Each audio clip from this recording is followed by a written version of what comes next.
75 milliondan ortiq albom sotgan va qo'shiqlarini deyarli butun dunyo bilgan The Weeknd shunchaki 21-asrning eng mashhur qo'shiqchilaridan biri emas. U bu asr pop musiqasining yangi qiroli. Qanday qilib Kanadaning kambag'al ko'chalarida uysiz katta bo'lgan bola sanoat qoidalarini o'zgartirib shu qadar katta meros qura oldi? Bu hammasi haqida bugungi videoda gaplashamiz. Dunyo uni The Weeknd deb tanishidan oldin u shunchaki Abel Tesfaye edi. 1990-yil 16-fevralda Kanadaning Toronto shahrida tug'ilgan oddiy bolakay. Efiopiyalik muhojirlarning yagona farzandi bo'lgan Abelning hayoti erta o'zgarib ketdi. Otasi Makkonen Tesfaye va oyisi Samravit Haylo bola tug'ilganidan ko'p o'tmay ajralishi bilan Abel Torontoning chekkasida joylashgan Skarboroda onasi va buvisi qo'lida tarbiyalandi. Uyda buvisi Abel bilan nafaqat ingliz tilida, balki Efiopiyaning ona tili bo'lmish amharchada gaplashgan va Efiopiyaning turli musiqalarini Abelga tinglatgan. Buni ustiga bo'lajak qo'shiqchi fransuz maktabiga borib, fransuzchani ham yaxshi bilardi. Shunday ko'p madaniyatli bolalik Abelning kelajakdagi musiqiy uslubi shakllanishiga yordam berdi. Ammo Abelning hayotida ota figurasi bo'lmagani uning tarbiyasiga katta salbiy ta'sir ko'rsatdi. U endi 11 yosh bo'lganida ba'zi giyohvand moddalarni iste'mol qilishni boshladi, ularni sotib olish uchun esa puli bo'lmaganida hatto do'konlarda o'g'irlik qildi. Hammasi shu darajaga yetib bordiki, 17 yoshli Abel maktabni umuman tashlab uydan chiqib ketdi. Bu qaror ozodlik, yangi hayot istagi va albatta mashhur musiqachi bo'lish kabi orzular tufayli edi. Parkdale nomli joyga Lamar Taylor va yana bir do'sti bilan ko'chib o'tib, Abel o'smirlar orzu qiladigan haqiqiy gedonistik hayot tarzini kechirishni boshladi. Kayf safo, qizlar, turli moddalar va albatta musiqa yozish. The Weeknd taxallusini olish ham ayni shu hayot bosqichiga aloqador. Nimaga ayni The Weeknd desangiz, Abel o'z oyisi va buvisini ayni dam olish kuni tashlab ketgandi. The Weekndagi bitta i harfi tushirilganligini sababi esa Kanadada allaqachon The Weeknd nomli guruh bo'lgani. Bu savdo belgisi bilan bog'liq muammolarni oldini olish uchun edi. Abelning o'zini aytishi bo'yicha 17-18 yoshlari uchun oson bo'lmagan. Do'stlari bilan ular hali ham ishsiz o'smirlar edi va giyohvand moddalar hamda o'g'irliklar ustiga ular uxlaydigan joysiz ko'chada qolib ketgan vaqtlari ham bo'lgan. Pul topish maqsadida u kiyim magazinida ishladi va 18 yosh bo'lganida bir necha bor qamoqqa ham tushib qolgandi. Ortga oyisini uyiga qaytishni Abel umuman istamas edi. Bu uning oyisi bilan yomon munosabatlar tufayli emas, balki bo'lajak yulduz uyga faqatgina hayotda muvaffaqiyatga erishib qaytishni istagani tufayli edi. Hayotdagi qiyinchiliklarga qaramay, Abel baribir musiqa bilan shug'ullanishni orzu qilardi va 2010-yilga kelib u Jess Ray ismli do'sti bilan birga Bullies and Nerds nomli hip-hop duetini tashkilladi. Abel esa o'ziga King taxallusini oldi. You don't know what's in store. You know what you're here for. Yigitlar yulduz bo'lish orzulari bilan yashab, oddiy yotoqxona studiyalarida rap ijro etishardi. Ularning qo'llarida ko'p pul bo'lmasa ham, Jess Ray va Abel quyosh chiqqunicha kichik kafelarida qofiyalar yozib, yangi bitlar yaratardi. Qizig'i shundaki, ularning qo'shiqlarini hozir ham YouTube'da tinglasangiz bo'ladi.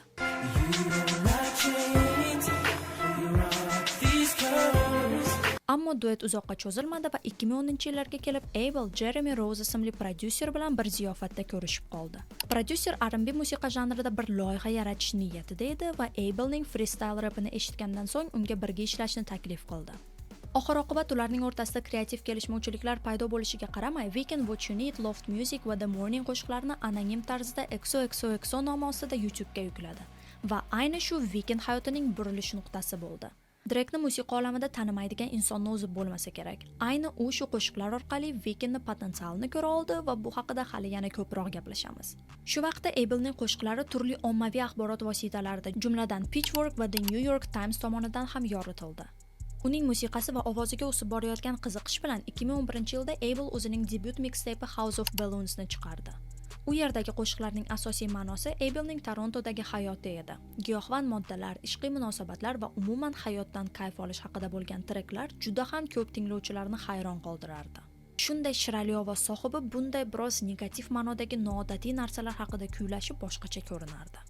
Buni ustiga tushunganingizdek, Abel hali ham anonim obrazda edi va uning haqiqiy ismini ham, tashqi ko'rinishini ham hech kim bilmasdi. Google'dagi rasmlar esa faqatgina qora oq soyali va Abelning yuzini to'sib qo'ygan bo'lardi. Odamlar Weeknd bitta qo'shiqchi emas, balki guruh deb teoriyalar tuzardi. Bu hammasi uni sirli qo'shiqchi sifatida aurasini kuchaytirdi. Xuddi o'sha 2011-yilda Abel Drake bilan keng hamkorlik qildi va uning ovozi Drake'ning Take Care albomidagi bir nechta ajoyib treklarga qo'shildi. Weeknd Drake'ning OVO festivalida maxsus mehmonlardan biri sifatida ishtirok etdi. Tushunganingizdek, Drake endi o'sib borayotgan qo'shiqchiga yordam berayotgandi. 2011-yilda Weeknd yana ikkita mixtape Thursday hamda Echoes of Silence'ni chiqardi va uchala mixtape Balloons trilogiyasi nomida mashhur bo'lib, tanqidchilarning olqishiga sazovor bo'ldi va Tesfaye'ning muxlislar sonini ko'paytirdi.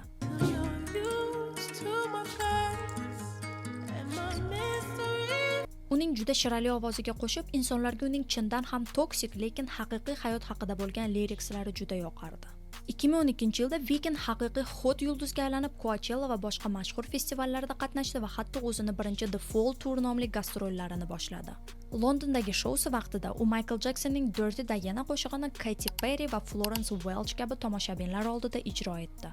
Va o'ylaymanki, Weekndni kamida bir marta eshitgan inson ham uning ijodi Michael Jacksonning musiqasidan ta'sir olganini biladi. Lekin bu haqida ham biroz kechroq gaplashamiz. Fall Tour gastrollari Weekndni juda ham o'zgartirib yubordi va keyingi albomini yaratilishiga ilhom berdi. 2012-yilning sentyabrida The Weeknd, Taylor Swift, Nicki Minaj, Ariana Grande kabi show biznes yulduzlarining labeli bo'lgan The Republic Records bilan shartnoma tuzdi va bu aytgancha Drake'ga umuman yoqmadi. Chunki rapper The Weeknd Republic Records bilan emas, balki uning kompaniyasi bo'lgan OVO Records bilan shartnoma tuzishini kutgandi. Xuddi shu voqea Drake va Abelning o'rtasidagi munosabatlar va ishonch pasayishiga olib keldi. Weekndning debyut albomi Kissland 2013-yilda chiqishi bilanoq 96 mingtadan oshiq kopiya sotib, Billboard 200 chartida ikkinchi o'rinni egalladi. Albom haqida biroz chuqurroq gaplashsak, uning asosiy ma'nosi Weekndni kambag'allik va muhtojlikda o'sgan bolaligidan mashhur yulduzga aylanishi haqida. O'zingizni uni o'rnida tasavvur qilib ko'ring. Siz bolaligingizdan qiyinchiliklarda o'sib, deyarli 1 yil ichida katta shuhratga erishasiz. Muxlislaringiz paydo bo'ladi, oldingizda do'stlar ko'payadi, bankdagi pullaringiz esa bir necha barobarga oshib ketadi. Bunday holatda barcha insonda baxtdan tashqari yana bir hissiyot paydo bo'ladi. Qo'rquv. Kissland albomining estetikasi bu qo'rquv. Weeknd qo'shiqlarini yaratayotgan vaqtda kinodagi qo'rquv janrining asoschilari va yorqin vakillari bo'lgan David Cronenberg, John Carpenter va Ridley Scott filmlaridan ilhomlangan. Albom orqali Weeknd oddiy qo'shiqlarni emas, balki o'zi chindan his qilayotgan va uni qiynayotgan tuyg'ular haqida gapirar edi va ayni shunday jasorat va haqiqiylik uni boshqalardan ajratib turardi. 2013-2014-yillar davomida The Weeknd albom promotionlari va gastrollarida bo'ldi va hatto afsonaviy Justin Timberlake'ning The 2020 Experience World Tour dasturining ochilish marosimida qo'shiqlarini ijro etdi. Bir vaqtlar pulsiz bo'lib yotoqxona studiyasida qo'shiqlar ustida ishlagan bola uchun bu faqat orzularda tasavvur qilib bo'ladigan lahzalar edi. Weeknd boshqa super yulduzlar bilan ham kollaboratsiyalar qilishda davom etdi. U Ariana Grande bilan birga Love Me Harder qo'shig'ini chiqarishi bilanoq u hitga aylandi va Amerikaning eng katta Billboard Hot 100 chartida 7-o'rinni egalladi.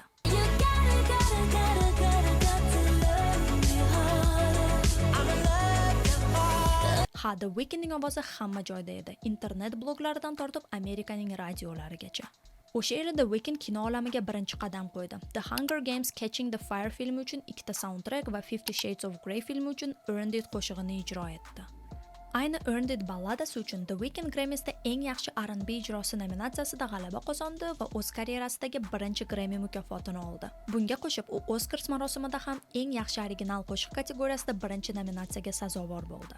Bu hammasi Weekndning katta muvaffaqiyatini faqat boshlanishi edi desam yolg'on bo'lmaydi.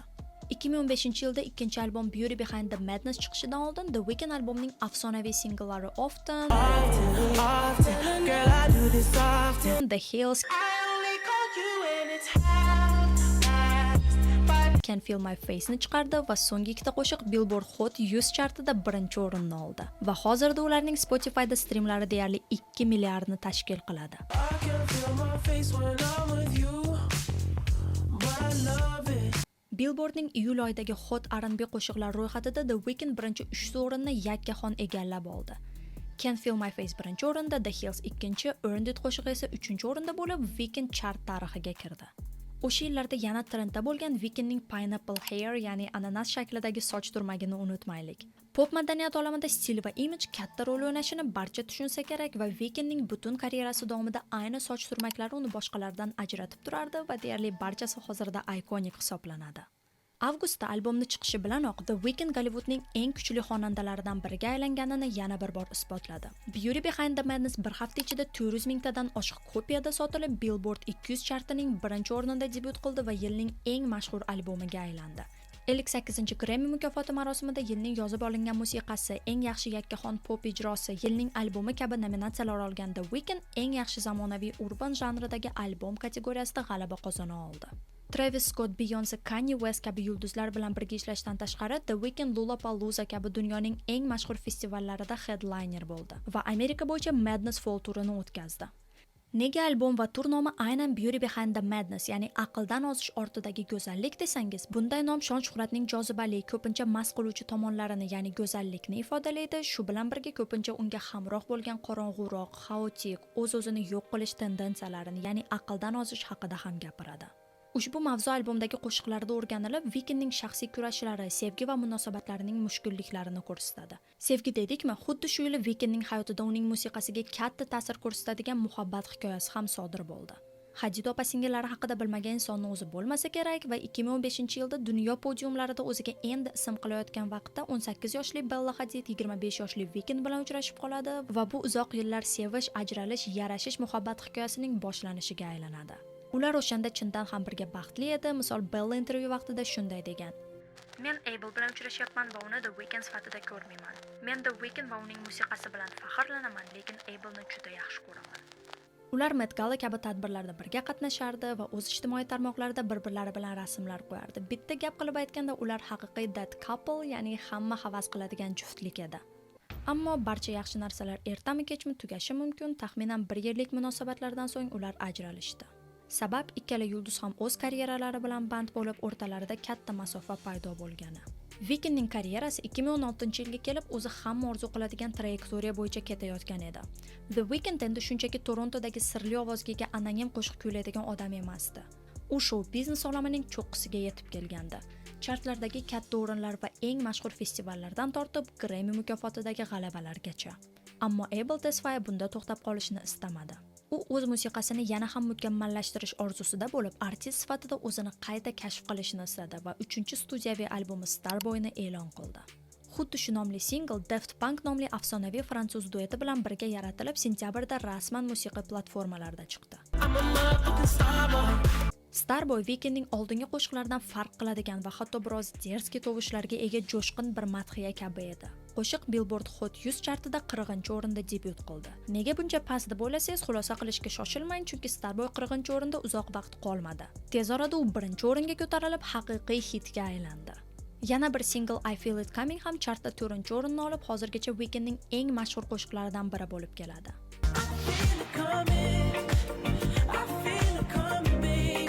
Starboy albomi birinchi haftada deyarli 350 ming dona kopiyada sotilib, Tesfaye o'zining ikkinchi ketma-ket Billboard 200 chartidagi 1-o'rinni qo'lga kiritdi. Tanqidchilar albomni yuqori baholadilar, muxlislarga esa har bir qo'shiq shu qadar yoqqandiki, The Weekndning chartlardagi raqamlariga eng mashhur pop yulduzlarini ham havas kelardi. Albomning ma'nosi haqida bir-ikki og'iz gap aytib ketsam, bu yerda ham Weeknd o'z hayotining tarixini qo'shiqlarda aks ettirdi. Starboy Abelni o'zgarishini anglatadi. Albom shon-shuhratning qiyinchiliklari va vasvasalarini qabul qilib, eski o'zlikni yo'qotish haqida gapiradi. Starboy klipini boshida ahamiyat bergan bo'lsangiz, Weeknd o'zini o'zi o'ldiradi va bu eski Abel chetga surilib, haqiqiy Starboy Weeknd endi eng muhimligini anglatadi. Ko'p qo'shiqlarida The Weeknd materializm, ya'ni moddiy boyliklarga berilishni tanqid qiladi, sevgi va mashhurlik haqida kuylaydi va o'zining yangi super yulduz maqomi bilan kurashadi. Faoliyatining ayni shu bosqichlarida The Weeknd ko'pincha Michael Jacksonga juda o'xshashligi uchun tanqid qilinardi. Ba'zi odamlar uni hatto ko'chiruvchi deb atardi, ayniqsa uning baland ovozli vokali hamda R&B janrini pop va soul bilan uyg'unlashtirganligi sababli. Ammo The Weeknd taqqoslashlarini inkor etish o'rniga ularni ochiqchasiga qabul qildi. U bir nechta intervyularida shunday dedi: Michael Jackson musiqa bilan shug'ullanishimning sababidir. Michael haqiqiy yulduz edi. U yulduzlikni kashf etdi. Hech qachon boshqa Michael Jackson bo'lmaydi.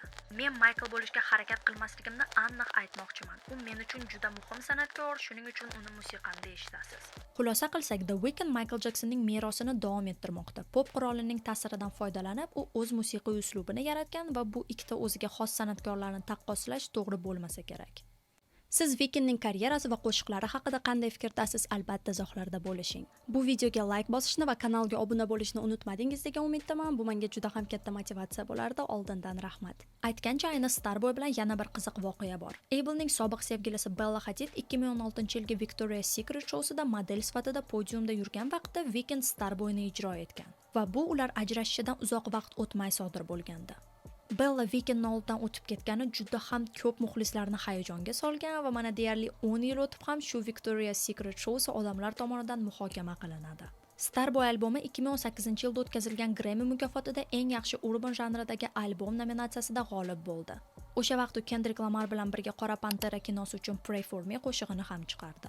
Buni ustiga o'sha yil dunyoga Tesfaye'ning afsonaviy My Dear Melancholy mini albomini hadya qildi va uning asosiy singli deb tanilgan Call Out My Name qo'shig'i hozirgacha Weekndning eng sevilgan va eng ko'p muhokama qilingan qo'shiqlaridan biri desam xato bo'lmaydi. Gap shundaki, Weeknd uni Selena Gomezga bag'ishlagan, lekin bu uchun bir yil ortga qaytamiz. 2017-yilda haqiqiy shon-shuhrat cho'qqisidaligida va Bella Hadid bilan munosabatlari tugaganida, The Weeknd xuddi o'zi kabi Gollivud olamida yorqin porlayotgan boshqa yulduzni uchratdi. Selena Gomez Amerikaning eng mashhur pop qo'shiqchilaridan biri. The Weekndning yuragini o'g'irladi va bu tezda haqiqiy romantik sevgi hikoyasiga aylandi. Ular Italiyada, Met Galada va boshqa tadbirlarda birga chiqishardi va ularning naqadar baxtliligini ko'rib butun dunyodagi barcha insonlar havas qilardi. Albatta, Abel va Selenaning sobiq oshiqlaridan tashqari. Bella Hadidga munosabatlar haqidagi yangiliklar umuman yoqmadi va u jahli chiqib Selenani Instagramda unfollow qildi. Justin Bieber ham rashk qilib Weekndning qo'shiqlarini musor deb atadi. Can you listen to a Weeknd song if it comes No, on? I can't listen to a Weeknd song. You can't? Why not? That shit's whack. Bunga qaramay Selena va Abel chindan ham baxtli edi. O'sha yillarning paparazzi rasmlaridan tortib yulduzlarning bir-biriga bag'ishlagan postlarigacha hammasi ular bir-birini sevadi deb yaqqol aytib turgandi. Ammo ko'p hollarda, ayniqsa shou biznes olamida, sevgi hikoyalari uzoq vaqt davom etishining kafolati yo'q. 10 oydan keyin Selena va Weeknd jimgina ajralishdi. Muxlislar o'zi ularning munosabatlari borasida ikkita lagerga bo'linadi. Biri ularning munosabatlari PR va ular faqatgina shou shu uchun uchrashgan, bir-birini sevmagan desa, ikkinchilar yo'q, ularning munosabatlari haqiqiy bo'lgan deyshadi. Nima bo'lsa ham ular birga juda chiroyli ko'ringanini barcha tan olsa kerak. Selenaning munosabatlar vaqtida kiyinish estetikasi, Weekndning Selenaga bag'ishlangan Instagram storieslari, ularning paparazzi olgan suratlari barchasi hozir 2017-yil nostalgiyasini uyg'otadi. Call Out My Name ga kelsak, u yerda shunday so'zlar bor. Ko'p muxlislar uchun bular shunchaki qo'shiq so'zlari emasdi, balki Weeknd rostdan his qilayotgan qalb og'rig'i edi. Hozirgacha mishmishlar yuradi. Selena 2017-yilda buyrak transplantatsiyasini boshdan kechirgan vaqtda Weeknd uning oldida bo'lib, hatto o'zi donor bo'lishga tayyor edi degan. Lekin buning hech qanday dalili yo'q, afsuski. Sizlarga The Weeknd va Selenaning munosabatlari o'zi yoqardimi? Call Out My Name qo'shig'i haqida qanday fikrdasiz? Yozib qoldiring izohlarda. 2018-yil umuman olganda The Weeknd uchun doimgidek turli musiqa festivallarida, Amerika va boshqa kontinentlar bo'yicha gastrollarda o'tdi. 2019-yil esa Weekndning eng munozarali qo'shiqlaridan biri bo'lgan Lost in Fire chiqishi hamda SZA va Travis Scott bilan Power is Power kollaboratsiyasi bilan boshlandi. Lost in the Fire haqida ko'proq gapirsam, hammasi yana Bella Hadidga borib taqaladi. Weeknd Selena bilan uchrashgan vaqtda Bella mishmishlarga ko'ra Drake bilan munosabatda bo'lgan va Drake modelga bag'ishlab hatto Finesse qo'shig'ini chiqargan.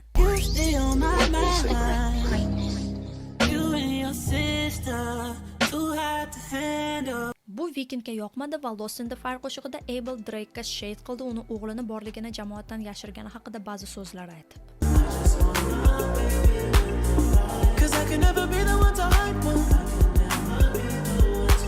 Tushunganingizdek, boshida qalin do'st bo'lgan Drake va Weekndning o'rtasidan qora mushuk yugurib o'tgandi. Bunga qaramay Bella va Abel 2018-yilda yana birlashishdi. Ha, ularning bir-biriga bo'lgan muhabbati qaytadan uyg'onib, ular deyarli 1 yildan oshiq vaqt davomida uchrashdi va bilishimiz bo'yicha chindan ham baxtli edi. Ijodi haqida davom etsak, The Weeknd nimanidir ustida ishlayotgan edi. Bu oddiy comeback emas, haqiqiy musiqiy inqilob sodir bo'lishining belgisi edi. 24-noyabr kuni sirli Mercedes-Benz reklamasi ekranlarga chiqdi. U yerda The Weeknd shahar bo'ylab o'z mashinasida aylanib soundtrack sifatida bir qo'shiqni parchasini kuyladi. Bu esa yaqinda dunyoning eng katta hitlaridan biriga aylanadigan Blinding Lights edi. Lekin undan oldin Abel 27-noyabr kuni Heartless, o'z-o'zini yo'q qilish va gidonizm haqida bo'lgan qorong'u, dahshatli trekni chiqardi.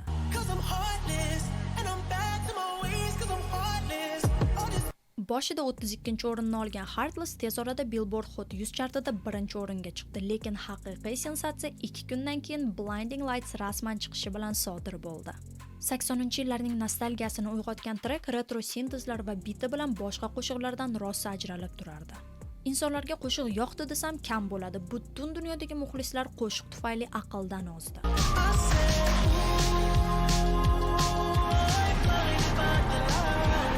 U 11-o'rinda debyut qilishiga qaramay tezda 1-o'ringa ko'tarildi va to'liq yil davomida Hot 100 chartining top 10 taligidan umuman tushmadi va shu tufayli rekord urdi. 2021-yil noyabr oyida Billboard Blinding Lights'ni barcha davrlarning eng katta 100 ta hiti orasida birinchi o'ringa qo'ydi. 2023-yil yanvariga kelib esa qo'shiq 3 milliarddan ortiq eshitishlar yig'ib Spotify tarixidagi eng ko'p tinglangan qo'shiqqa aylandi. Hozirda eshitishlar soni aytgancha deyarli 4.8 milliardni tashkil qiladi. Reklama uchun olingan trek jahon madhiyasiga aylangandi. Blinding Lights The Weekndni nafaqat pop musiqaning eng baland olimpiga olib chiqdi, u pop musiqani umuman o'zgartirib yubordi. Albom rasman chiqishidan oldin Abel Twitterda shunday deb yozdi: "Bugun kechasi biz miyani portlatadigan psixotik bosqichni boshlaymiz." Va shunday qilib 2020-yil martda The Weeknd o'zining 4-chi va uning shoh asari hisoblangan After Hours albomini chiqardi. Shu soniyadan boshlab deyarli 2 yil davomida The Weeknd faqat bitta shaxs sifatida va bir xil obrazda barcha yerda paydo bo'ldi. Qizil kostyum, qora qo'lqop va qonagan yuz. Bu shunchaki stil emas edi. Bu shon-shuhrat, giyohvandlik va hissiy inqiroz tufayli o'zini yo'qotgan odamning niqobi edi. Qo'shiqlar vasvasa, afsuslanish, toksik munosabatlar va Los-Anjelesdagi yurakni ezuvchi yolg'izlikka chuqur kirib borardi. Bu dunyoviy hamma narsaga ega bo'lgan, lekin ichida hech nimasi qolmagan odamning hikoyasi edi. Buning hammasidan qutulishning yagona yo'li esa dunyoni tark etish, albomning hikoyasi bo'yicha. Billboard 200 da birinchi o'rinda debyut qilib, After Hours tarixdagi eng ko'p eshitilgan R&B albomga aylandi. U hatto Starboy'ni rekordini urgandi. Siz Weekndni muxlisimisiz yoki yo'q, albomga kirgan Blinding Lights yoki Save Your Tears kabi qo'shiqlarni eng kamida bir marotaba bo'lsa ham eshitib ko'rgansiz.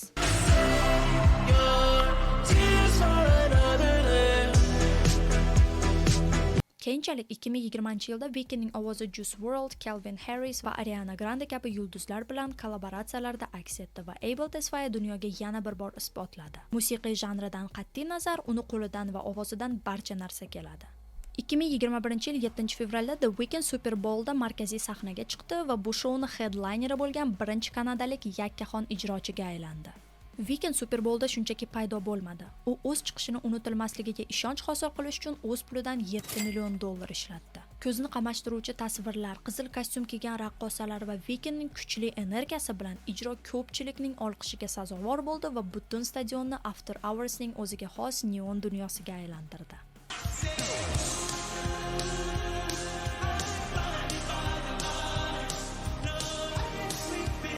Super Bowldan keyin The Weekndning qo'shiqlar streamlarining raqami keskin oshib ketdi. Blinding Lights, Save Your Tears va Earn It kabi treklar yana chartlarga qaytdi. Super Bowldagi chiqish esa Emmy mukofotida 3 ta nominatsiyaga sazovor bo'ldi. After Hours albomining va undagi barcha qo'shiqlarning aql bovar qilmaydigan muvaffaqiyatiga qaramay, Weeknd 2021-yilgi Grammys mukofotida hech qanday kategoriyada nominatsiya olmadi va bu nafaqat muxlislarga, balki Weekndning o'ziga juda ham alam qildi. Bundan oldin Abel 3 ta Grammy olganiga qaramay, keling u hech qachon asosiy kategoriyalardan birida yilning yozib olingan musiqasi, yilning albomi, yilning qo'shig'i yoki eng yaxshi yangi xonanda bo'lib g'alaba qozonmaganini ham unutmaylik. Bunday nohaqlikdan keyin Abel jim turmaslikni tanladi va juda ham kam san'atkorlarning jur'ati yetadigan ishni qildi. U to'ppa-to'g'ri Twitterga bordida shunday post yozdi: Grammy mukofoti poraxo'r, sizlar mening muxlislarim va sanoat bilan ochiq-oydin bo'lishingiz kerak. Bu shunchaki shay emas edi, bu ko'plab san'atkorlarning ko'p yillar davomida qiynagan holat ham.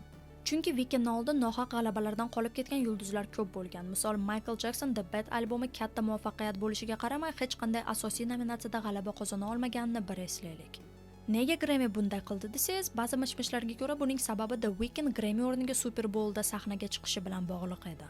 Ba'zi insiderlar qo'shiq yozish akademiyaga Weeknd bunday qilgani yoqmadi va ular unga hech qanday nominatsiya bermadi degan gaplar aytgandi. Shunday nohaqlikdan so'ng The Weeknd Grammy'ni boykot qilishini e'lon qildi. Bu nafaqat o'zi uchun, balki barcha qo'shiqchilar uchun bir qasd olish edi. U boshqa hech qachon Grammys va qo'shiq yozish akademiyasiga o'z albomlarini topshirmasligini aytdi va u o'z so'ziga sodiq qoldi. Abelning noroziligi Grammy mukofotini javob berishga majbur qildi. 2021-yilda ular nomzodlarni ko'rib chiqish bo'yicha yashirin qo'mitalarni yo'q qilib, nominatsiya hamda g'oliblarni tanlash jarayonini ochiq-oydinroq qilishdi. Bitta gap qilib aytganda, The Weeknd Grammy mukofotini butunlay o'zgartirib yubordi. 2021-yil aprelda aytgancha The Weeknd Ariana Grande ishtirokidagi Save Your Tears qo'shig'ini remixini chiqardi. Bu ularning 3-chi hamkorligi bo'ldi.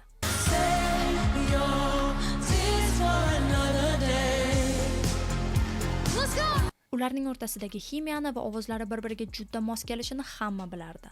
Track Billboard Hot 100 chartida birinchi o'rinni egalladi va ikkala san'atkor uchun 6-chartdagi top qo'shiqqa aylandi. Shu paytdagi intervyularda Tesfaye yangi bobga ishora qilishni boshladi. Agar After Hours tun bo'lsa, demak tong otadi degan so'zlar bilan. Avgustda Abelning NBC Sports va Tokio Olimpiadasi bilan hamkorlikda yaratilgan va disko musiqasidan ilhomlangan Take My Breath tracki chiqishi bilan u o'zining navbatdagi davrini rasman boshladi. Take my breath and make it last forever, baby. O'sha oyda u Kanye West bilan Dondaning Hurricane qo'shig'ini yozdi, u esa keyinchalik Grammy'da eng yaxshi melodik rap ijrosi nominatsiyasida g'olib chiqdi. Albatta Weeknd nomidan emas, balki Kanye West nomidan. 2022 yil yanvarda The Weeknd o'z ijodining keyingi bobini rasman ochiq deb e'lon qildi. Bu uning 5-studiyaviy alboma Don FM chiqishi edi. Aktyor Jim Carrey tomonidan ovoz berilgan og'ir konsepsiyali loyiha noyobligi bilan muxlislarga yoqdi. Albom estetikasi juda ham boshqalardan ajralib turardi va Weeknd albomning surreal bir tasvirini Amazon Prime Videoda chop etilgan hayratlanarli The Don FM Experience bilan jonlantirdi. Albom o'limdan keyingi hayotdan surreal radio eshittirish sifatida yaratilgan bo'lib, u yerda The Weeknd o'ziga xos ruhiy kutish holatiga tushib qolgan. Esingizda bo'lsa, After Hours'da hammasidan qutulishning yagona yo'li o'lim edi va bu albomning mavzusi o'limdan keyingi hayot bilan chambarchas bog'langan. Jim Carreyning ovozi bilan u afsuslanish, toksik sevgi va yolg'iz o'lish qo'rquvi kabi mavzularni aks ettiradi. You're tuned to Dawn FM, the middle of nowhere. Albom muqovasidagi Weekndning qarigan yuzi uning o'limi va o'tmishdagi xatolariga qarshi turishini anglatadi. Lekin albomning eshitish raqamlariga qarasak, ular After Hours'ning ko'rsatkichlaridan ancha pastroq. Sotilgan albom kopiyalari ham unchalik ko'p bo'lmadi, jamoatdan bo'lgan qiziqish ham nisbatan baland emasdi. Buning aniq sabablarini ayta olmasam ham, ko'plar birinchi o'rinda albomning promotioni kamligi va qo'shiqlarning 80-yillarning retro stilida bo'lgani degan fikrlar ko'p. Buni ustiga muxlislarga Weekndning qarigan inson obrazlariga va umuman butun albom radio FM konsepsiyasida bo'lgani biroz tushunarsizroq bo'lgan. Sizlarga Weekndning qaysi albomi eng ko'p yoqadi? Don FM flop bo'lgani kimning aybi deb o'ylaysiz? Bo'lishing albatta. 2023-yil baribir Weekndning karyerasida burilish nuqtalarini ko'rsatdi. U Ariana Grande bilan juda ham muvaffaqiyatli Die For You qo'shig'ini remixini chiqardi va fevral oyida tarixda birinchi bor Spotify'da 100 milliondan ortiq eshituvchiga ega qo'shiqchiga aylandi. Ha, undan oldin bunday raqamlarga hech kim ega emasdi. O'sha yili The Weeknd yana bir albomidan keyin o'z taxallusini o'zgartirmoqchiligi va haqiqiy ismi ostida qo'shiq kuylashni istagani haqida aytdi. Lekin keyingi albom haqida aytishdan oldin 2023-yilning eng katta faillaridan biri bo'lgan Idol haqida gapirib o'tmaslikning ilojisi yo'q. Biroz munozarali bo'lgan Euphoria serialining yaratuvchisi Sam Levinson, The Weeknd hamda HBO kanali birga Idol dramasini suratga olishni boshladi. U yerda asosiy rollarni Johnny Deppning qizi Lily Rose Depp, Abelning o'zi va Blackpink guruhi a'zosi Jennie ijro etgandi. Serial ba'zi muammolardan keyin shou-biznes olamiga qaytmoqchi bo'lgan Jocelyn ismli pop yulduz haqida. Qiz comebackka tayyorgarlik ko'rayotganda u bir sirli va manipulativ tungi klub egasi Tedros bilan tanishib, uning ta'siriga tushib qoladi. Tez orada ularning o'rtasida g'alati, lekin shiddatli munosabatlar paydo bo'ladi, lekin asosiy qahramonlar biz o'ylaganchalik sodda emas. Spoiler qilmaslikka harakat qildim agar kimnidir borib ko'rgisi kelsa, lekin juda ham ko'p odamlarga serial yoqmagan. Ekrandagi bema'ni tasvirlar uchun The Idol jiddiy bahslarga sabab bo'ldi. The Hollywood Reporter nashrining ta'kidlashicha, serial transgressiv emas, balki regressiv va bir axloqsiz odamning fantaziyasiga o'xshaydi. Lekin albatta eng katta men bo'lgan inson Weekndning o'zi bo'ldi. Uning aktyorlik faoliyati hamma tomonidan salbiy baholandi. Let me catch you looking at her again. Let me catch you looking at her again. I'm not. Let me catch you looking at her again. I'm sorry. Let I'm me not fucking sure. catch you looking at her again. I'll fucking drag you down Rodeo. Tanqidchilar u haqida shunday dedi. Tesfaye dahshatli aktyor. Unda na xarizma, na jozibadorlik bor. Aksariyat sahnalarda Tesfaye yo'q-xira yorug'lik ostida yashirinadi yoki g'alati cringe dialoglar o'qiydi. Weekndning aktyorlik mahorati haqida aytgancha Telegram kanalimda gaplashgandik. U yerda siz turli show biznes yoki boshqa qiziqarli postlarni ko'rishingiz mumkin. Ekrandagi yoki video opisaniyadagi havola orqali hammani kanalga taklif qilib qolaman. Shunday katta munozaralar tufayli HBO bir mavsumdan keyin The Idolni bekor qilgani haqida e'lon qildi. Nima bo'lsa ham serialning soundtracklari haqiqatan ham top. Misol Popular qo'shig'ida Weeknd Playboi Carti hamda Madonna bilan hamkorlik qilgan. Begging on the knees to be popular. That's a dream to be popular. Kill anyone to be popular. Va One of the Girls esa Jenny hamda Lily Rose Depp bilan birga ijro etilgan va ikkala qo'shiq ham tinglovchilarga yoqadi, ba'zi so'zlari biroz munozarali bo'lsa ham.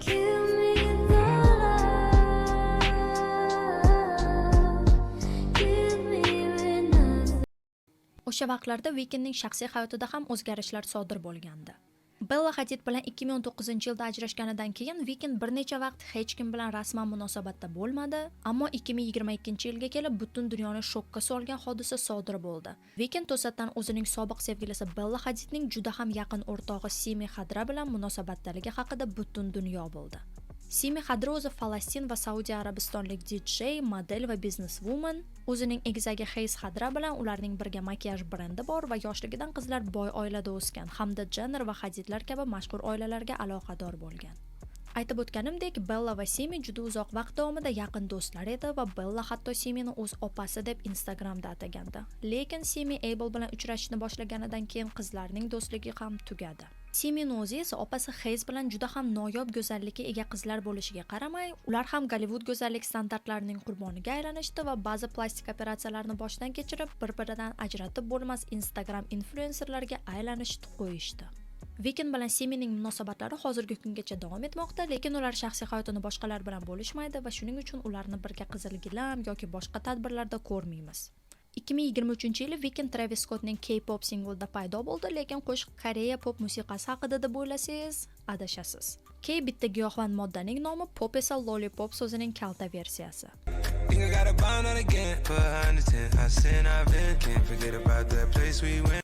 Bundan uzoq o'tmay 2025-yil boshida The Weeknd o'zining uzoq kutilgan, lekin bu taxallus ostida chiqariladigan oxirgi alboma Hurry Up Tomorrow'ni chiqardi.